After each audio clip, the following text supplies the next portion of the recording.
Oh boy, time now for another exciting episode of Mr Nailsin Sunday Comics.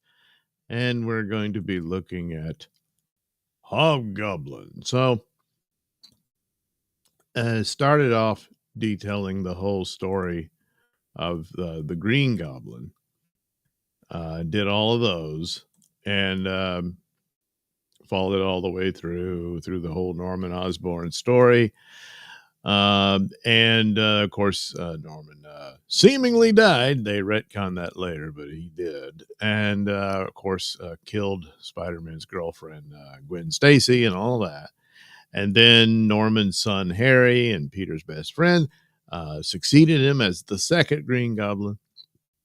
Of course, Harry was very disturbed, coming out of drug addiction and broken mind and grief and all that stuff. But he was captured and sent to an asylum where he was under the care of a psychiatrist named Dr. Barton Hamilton.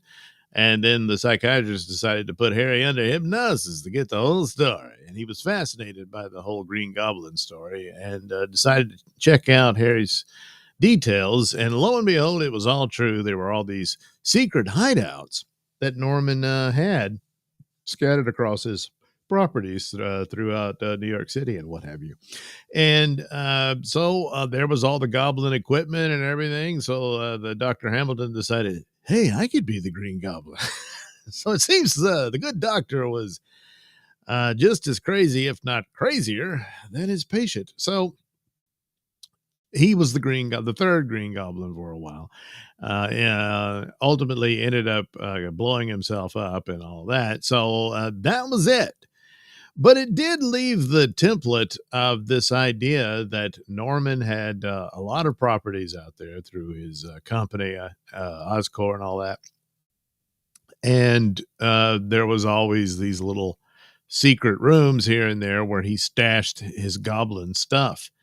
And so, you had a story already where this guy finds that and all this stuff. So that template sets up for yet another Goblin story, except with Roger Stern writing on Amazing Spider-Man, decided to do something a little different. So this was the story, along with Secret Wars, that really in my early teenage years got me into being a very serious comic book reader and all of that. And just the whole mystery of Hobgoblin and whatnot. And then with the benefit of having the Spider-Man reprints from the 60s and being reprinted in Marvel Tales, I was able to read both narratives at the same time and catching up on Norman Osborn's career and all that. So, and then eventually looking, because I had to get the actual Amazing Spider-Man copies, back issues here and there, for Harry Osborn and then Barton Hamilton and all that. So anyway, right off the bat, it's who is he? So it was this big mystery and so on and so forth, which plays into the original Green Goblin story, where the identity was kept hidden. And then eventually you found out who he was. And so a repeat of that here. I guess you could throw that into the Barton Hamilton, but not quite on the level that this happened. And it didn't unfold quite the way that Roger Stern had wanted. And then Tom DeFalco took over, and he was good. But yeah, it was a bit iffy as to who the Hobgoblin was. And yet the whole thing had been teased. They really needed to, settle that. But a lot of things going on, different narratives and whatnot. But for me, reading Spider-Man at the time, and there was, other stories, but the Hobgoblin story was always the more interesting to me. And didn't like how it ultimately ended. But this is where it began, in the story, In the Shadow of Evil's Past.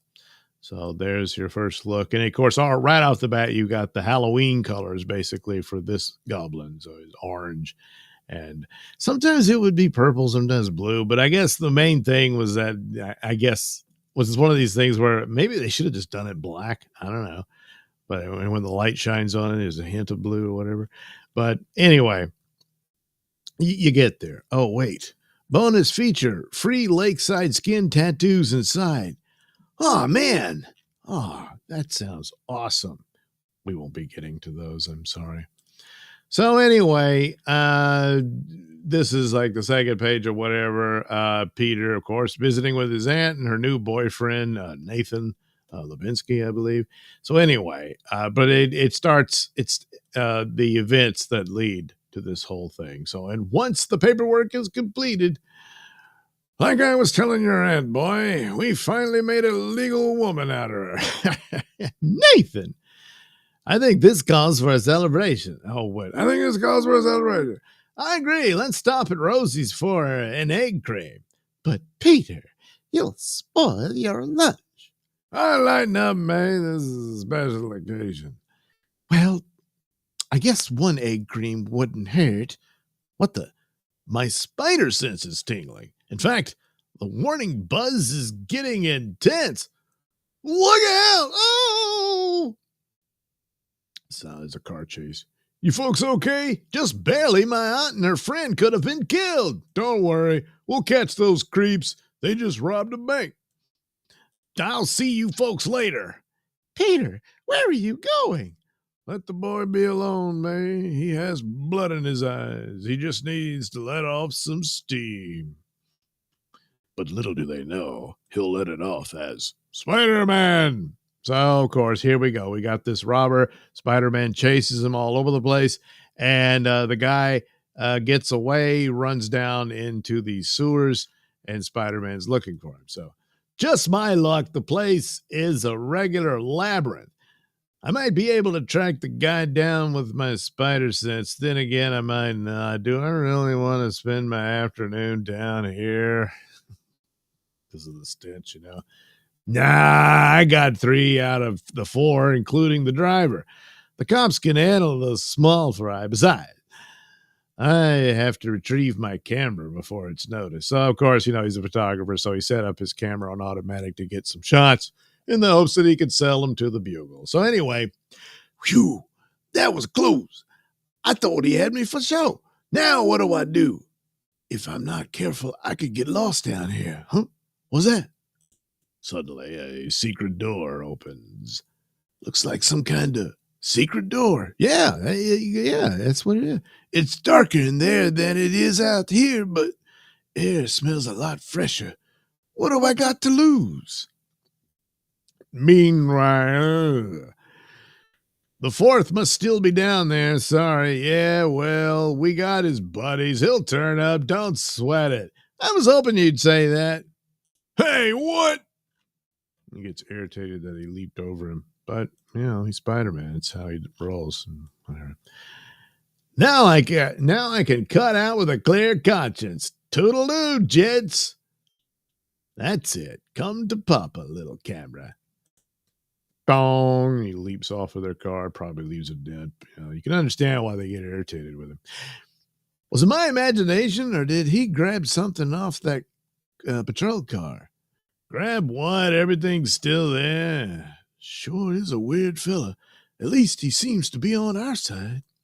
But then the sinister sign, Osborne Manufacturing, pam, pam, pam. Established 1962. But did Spider-Man come out in 62? I think it was a little later in 63, huh? I forget. Anyway, at that moment, deep underground, this is nuts. Soon as I felt my way in here, the door sealed behind me and these lights came on. The Department of Sanitation never built nothing like this. Yeah, but someone did. Guess this is the end of the line. Ain't no automatic lights in here. But place sounds big, like a workroom or something. Must be a light switch on the wall somewheres. Click. Holy! That mask, all of this gear. I've seen pictures of stuff like this in the papers. I must have found the secret headquarters of the Green Goblin. And that's exactly what he did. So there you go. There's the back gliders all lined up and everything. The goblin suit and the mask and all that. And journals. Yeah, there's probably some more of them too. Now, that'll become significant as the Hobgoblin story unfolds. So anyway, back at the Daily Bugle. Hey, copy boy, get these pics to composing. They go with the evening lead about Spider-Man. The chase that ended at the Osborne warehouse? We got pictures? Jay! Osborne? It was an Osborne building? Boy, does that name conjure up memories. Sometimes I think Norman Osborn will haunt me for the rest of my life, especially that hairdo. I knew him as the Green Goblin long before I ever discovered his true identity, and he learned mine. He was probably the deadliest enemy I'd ever had, and he was mad as a hatter. I'm mad! Eventually, he was killed by one of his own devices, but not before he caused the death of Gwen Stacy. Gwen. Peter? Huh? I said, don't you want your check? Oh, sure, Robbie. Thanks for... Wow, are you serious about paying me this much? What'll Jonah say? Probably something unprintable, but since our frugal publisher has taken the afternoon off, it's within my power to up your rate. Besides, those pics are worth it. I wish JJJ would leave things in your hands more often, Robbie. Well, I'd like to stay in BS, but I ought to be checking in with my aunt. She's back living in Forest Hills, isn't she? How'd you like a free ride out there? Do. Well, elsewhere, sinister things are afoot. See? At that moment, not far from residential Forest Hills, Osborne Manufacturing. Again. Here it is, man, just like I told you, the Green Goblin's old hideout. Incredible. Notes, private journals, all this equipment. Yeah, I figured a dude like you'd be interested. You figured correctly, Georgie. I want you to load everything that can be moved into the van. And while you do that, I'll make sure that no evidence remains of our pilfering.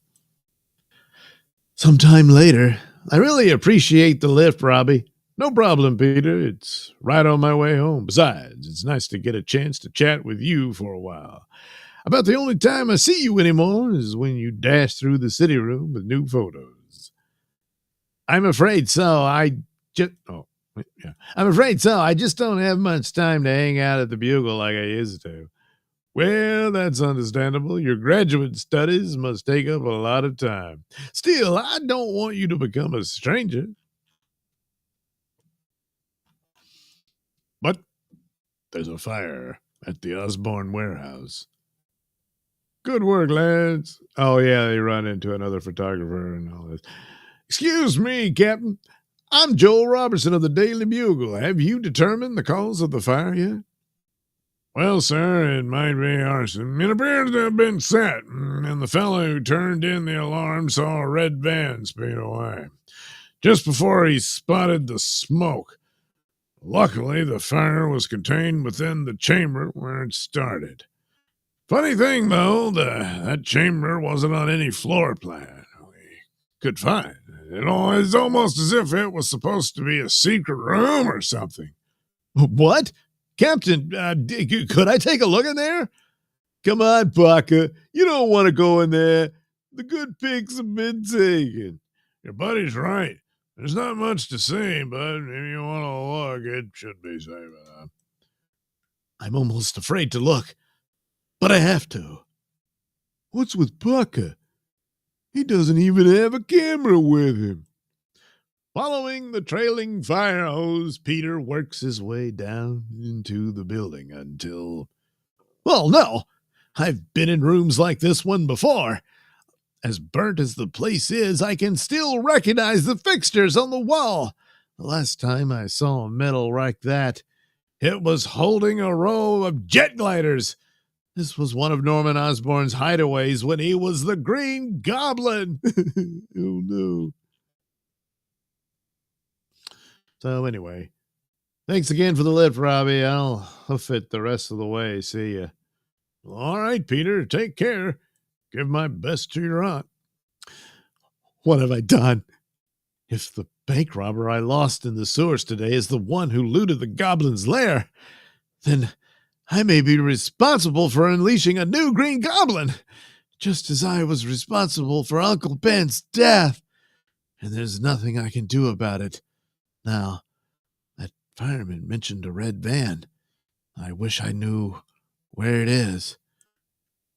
Late evening, the South Bronx. I'll get out here, Georgie. You take the empty van and dispose of it. We don't want it traced. Not to worry, my man. Nobody could connect you with you anyways. And old Georgie sure don't aim to get caught. Not knowing what I know now. When I'm done with this van, there won't be a clue left. I'm sure there won't be, Georgie. Kaboom! So there goes the van. Quite sure. Lower Manhattan the next morning. I didn't sleep at all last night because I was reading the journals of the Green Goblin. The things I've discovered are astounding. To think that an industrialist as respected as Norman Osborn was the Green Goblin. He was mad, of course, almost totally mad. That much is obvious from my readings. So you can see he's already changed the outfits, even put horns on the back glider, you know. So he's done a lot of work. But the mind boggles at the thought of what he's still accomplished. So already making his own hideouts, you know, in some piece of crap building. So here we go. He tests out the stuff. This equipment, these weapons, it's all the work of genius. This incendiary bomb, for instance. It hardly makes a sound when it ignites. Boom! And it releases enough heat to melt through a 3-inch thick sheet of steel. And the gloves, wow, they fit like a glove, you know. Interwoven with microcircuitry, which can channel power bursts of several thousand volts. Remarkable. But the thing which fascinates me the most is this jet glider. Yeah, that's got to be the best thing. Imagine, you know, how fun it would be to have something like that actually worked, you know. Of course, you don't want to go too high. You bust your ass like an idiot. Anywho, it's so swift, maneuverable, and quiet. Its controls can be mastered in seconds. This must surely represent a breakthrough in the science of flight. This proves Osborn was insane. He could have made more money by marketing such a device than he ever could have made in crime. So you're going to market it, right? Because you're not crazy. Of course, in keeping this to himself, he became the only one in the world to possess such a wonderful device. The only one. Yes, the freedom, the power this gives one is exhilarating. Yeah, he's already pretty much off his rocker anyway. What a stroke of luck that all this fell into my lap. Ah, the plastics in the mold should be fully set by now. Excellent. My new face. It still evokes the madness of the goblin. But the slight changes I made in the mold should produce a more fearsome countenance. And the dyes appear to have fully dried in the costumes that I altered yesterday. I had to take them in a bit as I'm not as big as Osborn was, but you know that's how it goes. Yes, the fit is perfect. This is marvelous. I feel like a new man in this outfit. No, not new. Different. It's easy to see how Osborn became so warped by his second identity. The compulsion to escape, the restraints of society is something I can well understand. The trick is to control that compulsion and not let it control you. Undoubtedly, lack of control was the cause of Osborn's downfall. His forays into the world of crime, his battles with Spider-Man must have proven too much for his unbalanced mind to handle. Well, Norman Osborn may have died, but his legacy, his power, will live on. And this time it shall be shaped by a man who knows how to use power. The Green Goblin is no more.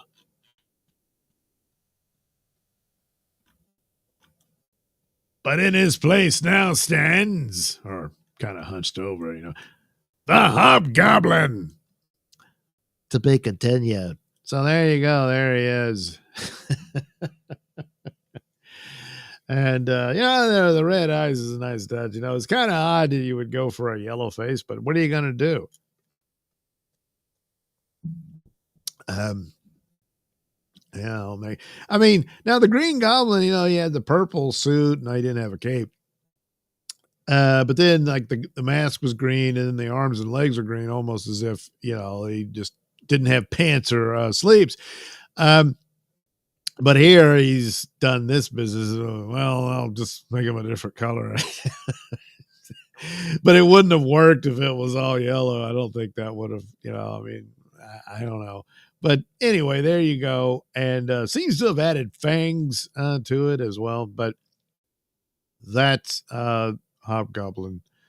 So he made up a look and a name of his own rather than just putting on the goblin suits and being the new Goblin. So there you have it. The first issue of his first appearance and all that sort of stuff. And it was off to a great start. And it's this kind of interesting thing about all the secret hideouts and whatnot. And it's like, you see the line where Peter thinks, this is all my fault because he just got kind of tired and lazy about the fourth bank robber, not paying attention to where he was. And then later, but also he knew about a lot of these secret hideouts, probably not all of them, but nevertheless, he had been in a lot of them. And it's the kind of thing after Norman had died, and especially after Harry and all that, he needed to go and clean all that stuff out and get rid of that crap, just leaves it there. And then lo and behold, it's amazing. There weren't more goblins running around, having their way with the old stuff. So I'll read a few chats before we go into the next issue for the introduction of the Hobgoblin. So Kronos Godwise, and Aunt May looks so old because she lived hard. That's the way she liked her liquor and her men. Okay. So Nathan was really Andy Masterson. Morning, Doug. Morning, Andy. Kai and friends. Good morning, Doug. Good morning, Kai and friends. Kronos Godwise, and it's the segue of the sky, except not stupid. Kai and friends, blue purse. Well, yeah, I think they kind of kept it kind of purple later on. And it looks like he wanted a more fashionable one than the Green Goblin, which might be a clue for later if you already know all this. So Kai and friends, man bag. Well, boy, he really was ahead of his time, wasn't it? Now you see guys carrying those around all the time. Well, he's got to put his pumpkin bomb somewhere, He doesn't have a Batman utility belt. So he just puts it all in the sack. So that's how that's how he did it. So it continues on into next issue. Now strikes the Hobgoblin. So he's throwing his bombs, trying to cook Spider-Man's balls. And will it happen? Well, I don't know. But meanwhile, Peter realizes, oh no, someone's messing with the Green Goblin stuff, and I got to find out who and stop him. So must have been more. So I'll jump ahead for copyright reasons. Can't read the whole thing. So I'm kind of forgetting how it started now. But anyway, here he is. Must have been more worn out than I thought. Head still feels like bees are living in it, and my stomach thinks my throat's been cut. Good Lord. I'll have to get by with a sandwich and a blast of milk. No time for anything more. Yeah, I'm forgetting the fight he was in. Jeez. Something like that, but he overslept because he intended to search for the Green Goblin properties, and in case whoever's the new goblin, he realizes will probably clean all those out, and that's exactly what's been happening. So bolting down his make-do dinner, the amazing Spider-Man is soon swinging over the city streets to the closer of his destinations. An old ill-kept warehouse. There's plenty of those around. Just off 23rd Street and 9th Avenue. Also next door to bar. So he smashes in. This place is boarded up tighter than a drum, but that doesn't mean anything. After that article in today's paper, anyone who's been lifting Osborne's old equipment would start playing things a lot more cautiously. Blast it! Whoever it is has already been here. The place has been picked clean, and recently, from the marks on the floor. So, yeah, Hobgoblin's been busy. So he keeps searching, and quite a few places have already been cleaned out. And so that's bad, real bad. I'm left with only one place to check, and he could have struck there already, too. Because he doesn't know all of the places. And as the story goes, there's other places as well. But these are the ones he remembers, and he's trying to get to them. And so now he's only got one place left to go. So the Goblin had a lair in the back of the old Village Theater. And that's actually from one of the old stories where they went to see Mary Jane do a go-go dancing routine or whatever. And Norman Osborn started to have his memories return, and he went because the secret door to one of his hideouts was in the theater, and he found it. So that's apparently we're going back to that place. So back when I was an undergrad. So there it goes. It gives you an issue 96. So anyway, so why is the stage door light on? Maybe someone turned it on by mistake. Someone inside. My spider sense is buzzing a full-scale warning. This must be the payoff. Spider-Man, here now. Yep. So he's caught him in the act.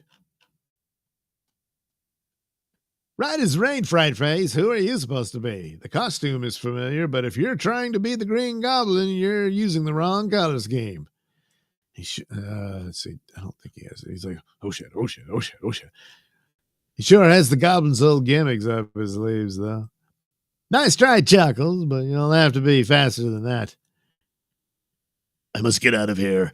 I'm not prepared to deal with him yet. Besides, there's nothing of value here for me.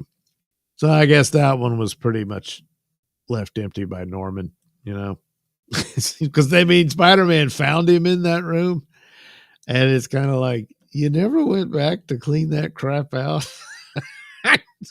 But anyway, I guess there wasn't much there for the interest of the Hobgoblin. But anyway, hey, don't fly off in a huff. I've hardly had a chance to say hi. If this character thinks he can lose me that easily, he's dead wrong. What's your hurry, blabbermouth? Don't tell me you're afraid of little old me.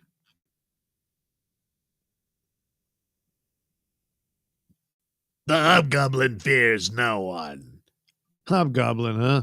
Well, he certainly plays for keeps. That pumpkin bomb packed more explosive than any the old goblin ever carried. This guy is either foolhardy or inexperienced or both. Probably both. So he webs a bunch of debris from the explosion and throws it. If you just wanted to play catch, Hobby, you should have said so. Here, catch. Almost racks Hobgoblin's balls. All the stories, all the accounts of his exploits fail to do Spider-Man justice. I clearly can't outrun him. So I'll have to try a little offense. With batarangs I guess you can't call them that. I think they're called razor bats because the wings are incredibly sharp. But Batman, DC really wishes they would have thought of this backglider thing for Batman to get around on. Well, you didn't. He must be getting desperate, tossing these cornball bats at me. They can't be more than a momentary annoyance. So how come my spider sense is tingling? Yeah, if there's the answer, these babies are razor sharp. So I guess Green Goblin never had them that sharp. They were just, supposed to like blind you or whatever, get in the way. But kind of give up. I don't know what keeps them airborne, but they're swarming around me like flies over overripe fruit. I'm fast enough to avoid all but the most superficial nicks and cuts. Okay, Hobby, you just made me mad, and that was a big mistake. Really? It was a mistake, all right. For me, I telegraphed that leap by a mile. Me and my big mouth. A foolish move, my friend. Fortunately, I have an item in my bag of tricks, which will enable me to take greater advantage of your error. The Amazing Spider-Man. Big deal. Right now, I feel a lot more like the Amazing Doofus. After all I've been through the past few days, my mind must still be on hold. I'd better snap out of it before, there goes my spider sense again. But it's such a mild buzz. What could it be this time? Ba-wham!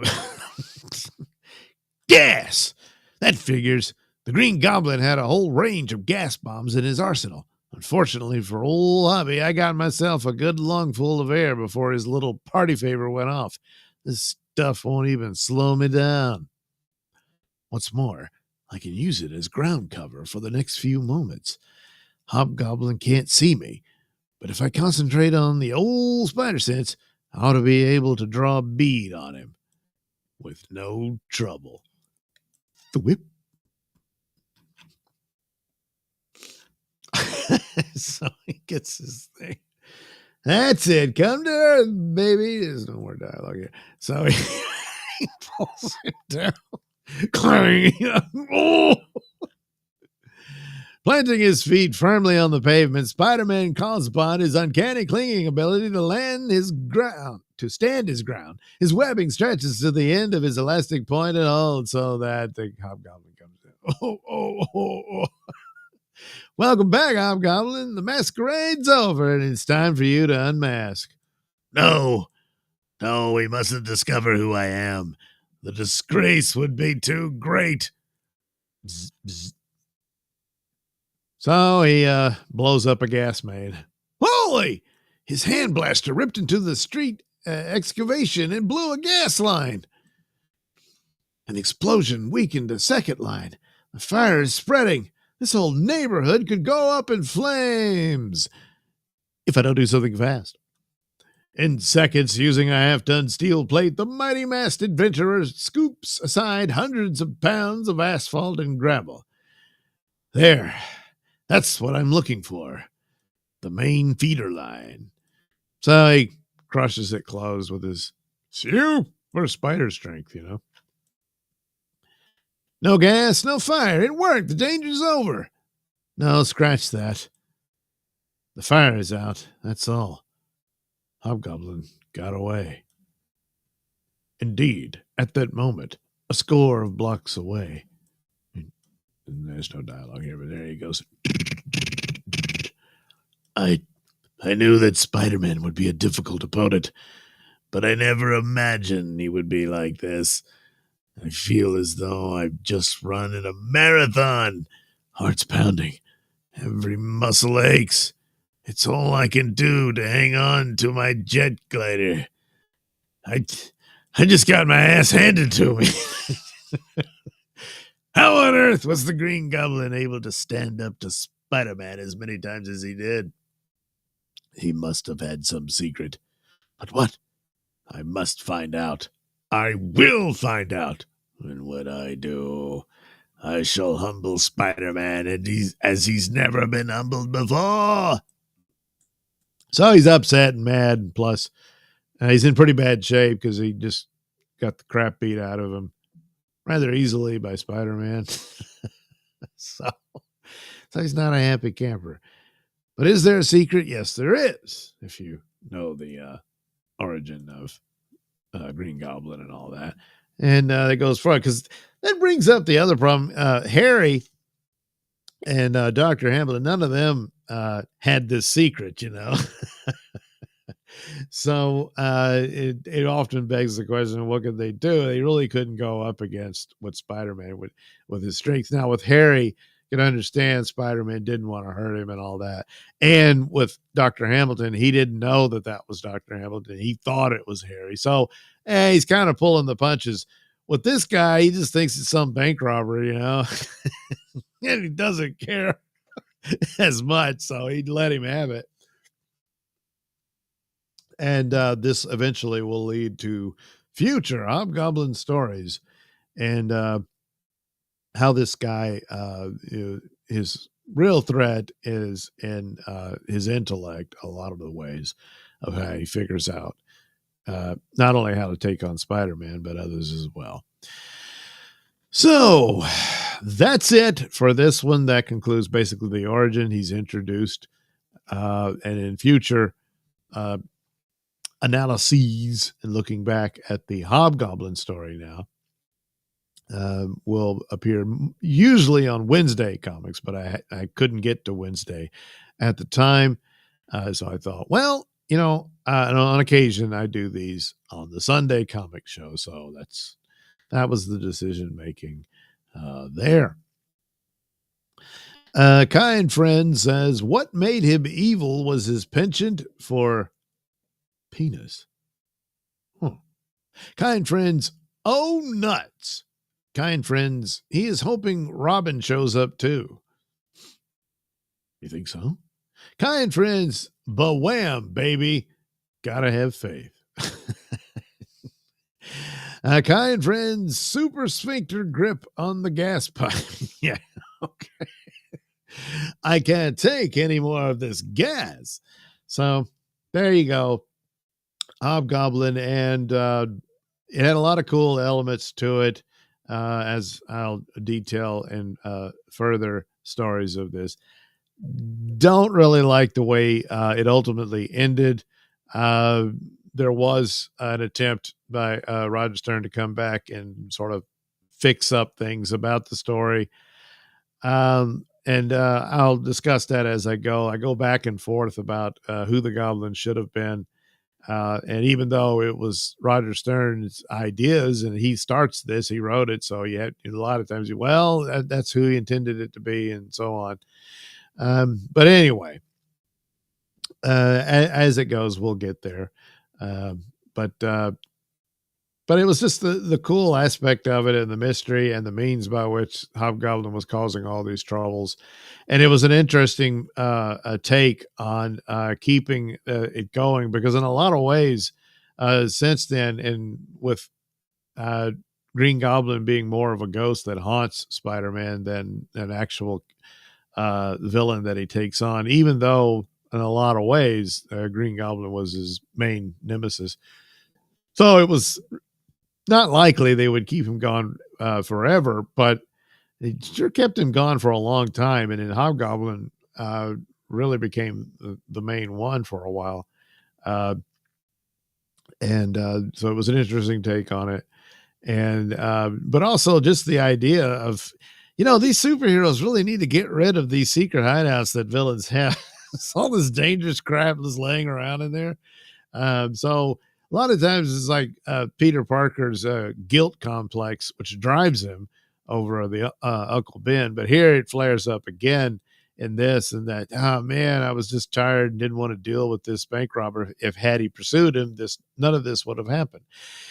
And it's, you can't argue with the logic there, but it's compounded even more when you realize at least the secret hideouts that he knew about should have cleaned those out and got rid of that crap.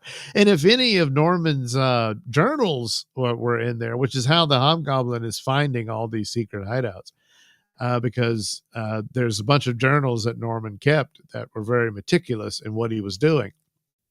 and they had the details of his other uh, secret hideouts. And so Spider-Man at least could have done that and found the journals. And okay, I need to go here and here and clean all that goblin crap out and destroy it. But he never did. Despite now you're on your third goblin. All because you didn't take care of that crap. So in a lot of ways, it isn't just that there's reason for his guilt complex. He's like, hey, come on, Pete, you're being too hard on yourself. Is he? Not so much.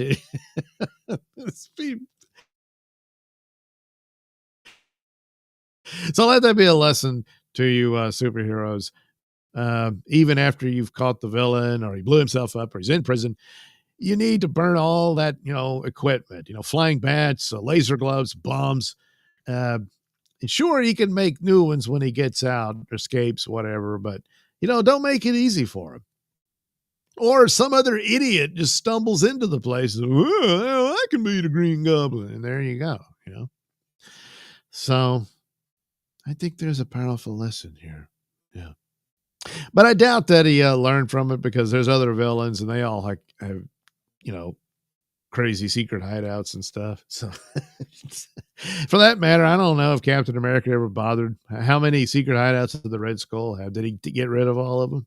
Probably not, Kai and Friend says, nice job, Doug. I did not put it all together. Peter Parker has super sphincter grip on the gas pipe. Well, it had to be tight. Lives were at stake. Kronos Godwisen, secret hideout. Is that where Kurtzman learned? Kurtzman is the new goblin. All his villainy is crafted in the secret. A festering hive of villainy. Well, it certainly appears to be. Did you sit through section 31? Good Lord. Hobgoblin's got nothing on that. All right. Anyway, that's it for this story of Hobgoblin. There'll be more. I'm guessing next Sunday I'll do another public domain comic book. I'll find something. I don't know.